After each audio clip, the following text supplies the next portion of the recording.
नमस्कार, आप देख रहे हैं क्राइम तक। मैं हूं अश्विनी सिंह। सीमा हैदर कुछ दिनों तक काफी मीडिया में रही है। उसे लेकर कई खबरें सामने आती थी। हालांकि सीमा हैदर अभी भी मीडिया में छाई रहती है, लेकिन आपको याद होगा कि कुछ दिन पहले तक अवैध तरीके से पाकिस्तान से नेपाल के रास्ते भारत में दाखिल हुई सीमा हैदर पर जासूस के भी आरोप लगे थे।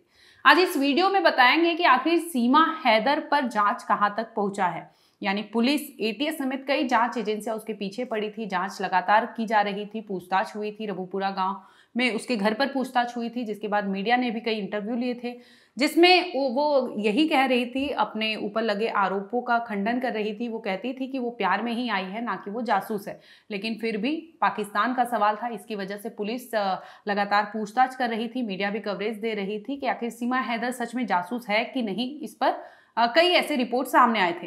लेकिन आज आपको बताएंगे कि आखिर सीमा हैदर केस को लेकर जांच कहां तक पहुंचा है। चाहे वो यूपी पुलिस की बात करे, चाहे वो एटीएस की बात करे, चाहे वो पाकिस्तान एम्बेसी की बात करे, कि आखिर सीमा हैदर को लेकर जो भी रिपोर्ट सौंपे गए थे पाकिस्तान में, चाहे नेपाल में, चाहे वो दुबई हो, तो ये रिपोर्ट्स पर इन सारी कंट्रीज के क्या जवाब आए हैं। आखिर सीमा हैदर का केस जो है 6 महीने पहले का केस है। 6 महीने में ये जांच कहां तक पहुंचा, इस वीडियो में हम आप बात करेंगे। दरअसल आपको याद होगा कि सीमा हैदर पाकिस्तान की रहने वाली थी। वो अपने 4 बच्चों के साथ अवैध तरीके से भारत में दाखिल हो जाती है। भारत आने के लिए वो नेपाल पहुंचती है। नेपाल से बस लेकर वो यूपी के ग्रेटर नोएडा में रबुपुरा गांव पहुंच जाती हैं, जहां वो सचिन मीना के साथ रहती है। ये दोनों जाते हैं कोर्ट मैरिज करने के लिए, जिसके बाद वकील पुलिस को खबर दे देता है कि पाकिस्तानी नागरिक है जो कोर्ट मैरिज के लिए आई है, जिसके बाद खबर का खुलासा हो जाता है। इसके बाद यूपी पुलिस जांच करने लगती है कि आखिर पाकिस्तानी नागरिक है तो कहीं जासूस तो नहीं है, क्योंकि वो अपने 4 बच्चों के साथ आई है। तो ऐसे में ऐसे भी पुलिस को भी लग रहा था कि ऐसा कोई नहीं करेगा, लेकिन फिर भी जांच का विषय था, क्योंकि पाकिस्तान मुल्क की बात थी। पुलिस लगातार जांच करती है। उससे जब जांच करती है तो सीमा हैदर के पास से कई ऐसे डॉक्यूमेंट्स मिलते हैं, जिसे पुलिस जब्त कर लेती है और जांच के लिए आगे भेज देती है। आपको याद होगा, सीमा हैदर के पास से 4 से 5 पासपोर्ट मिले थे। इसके साथ ही उसके पास से कई मोबाइल भी मिले थे। यानी सीमा हैदर के पास तो मोबाइल फ़ोन थे ही, लेकिन उसके बच्चों के पास भी कुछ फ़ोन मिले थे, मोबाइल फ़ोन, जिसे पुलिस ने अपने पास ले लिया था। और सिम कार्ड भी कुछ डिस्ट्रॉय किए गए थे, जिससे लेकर पुलिस जांच कर रही थी।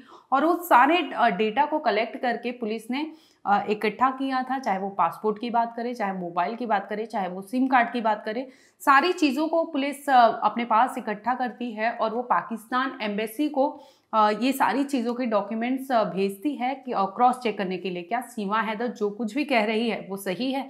क्योंकि उसने बताया था पाकिस्तान में वो कहाँ रहती थी, वो जगह को वेरीफाई करना था। इसके साथ ही उसके पास से मिले जो आइडेंटिटी कार्ड थे, यानी पता था जो डॉक्यूमेंट्स पे, क्या वो सही था, क्या वो गलत तरीके से तो नहीं आई थी, कहीं पाकिस्तान ने तो नहीं भेजा था बतौर जासूस के तौर पे।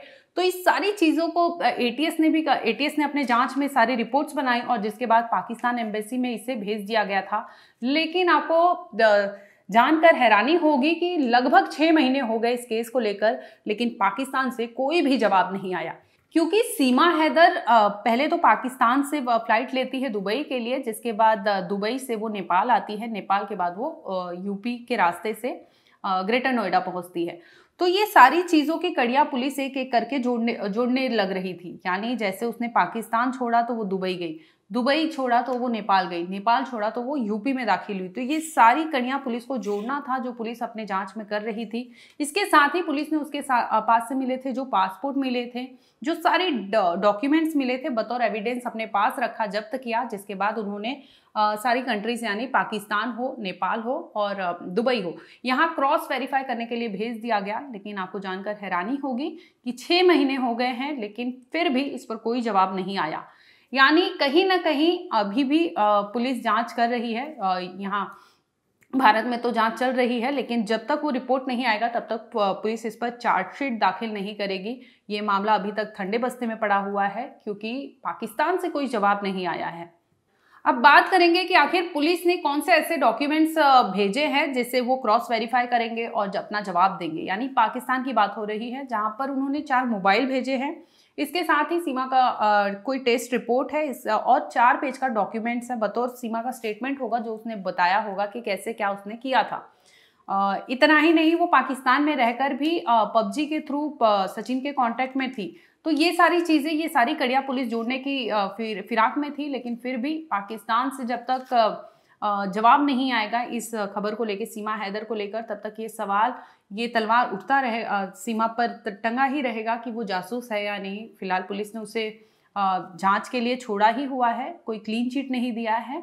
सीमा हैदर अभी भी सचिन मीना के साथ रह रही है। आपने कई ऐसे वीडियोस देखे होंगे। सीमा हैदर ने बताया था, अभी हाल ही में उसने करवा चौथ किया था, जिसमें उन्होंने बताया था कि उनका यूट्यूब चैनल है जिससे वो मोनेटाइज भी कर चुके हैं और कमाई कर रहे हैं, और वो राजी खुशी से अपने घर पे रह रहे हैं सचिन के साथ सीमा, और उसके बच्चे भी वहाँ खुशी खुशी दिखाई देते हैं। लेकिन फिर भी बात मुल्क की है, क्योंकि पाकिस्तान और भारत के रिश्ते बहुत अच्छे नहीं हैं, आपको भी पता होगा, जिसकी वजह से जासूस की कड़िया जो सीमा पे एंगल उठ रहा था, जासूस है कि नहीं है, इसको लेकर एटीएस ने जो चार्जशीट माफ करना, एटीएस ने जो अपना डॉक्यूमेंट्स बनाया होगा उसे भेजा है। इस पर कोई भी जवाब अभी तक पाकिस्तान ने नहीं दिया है।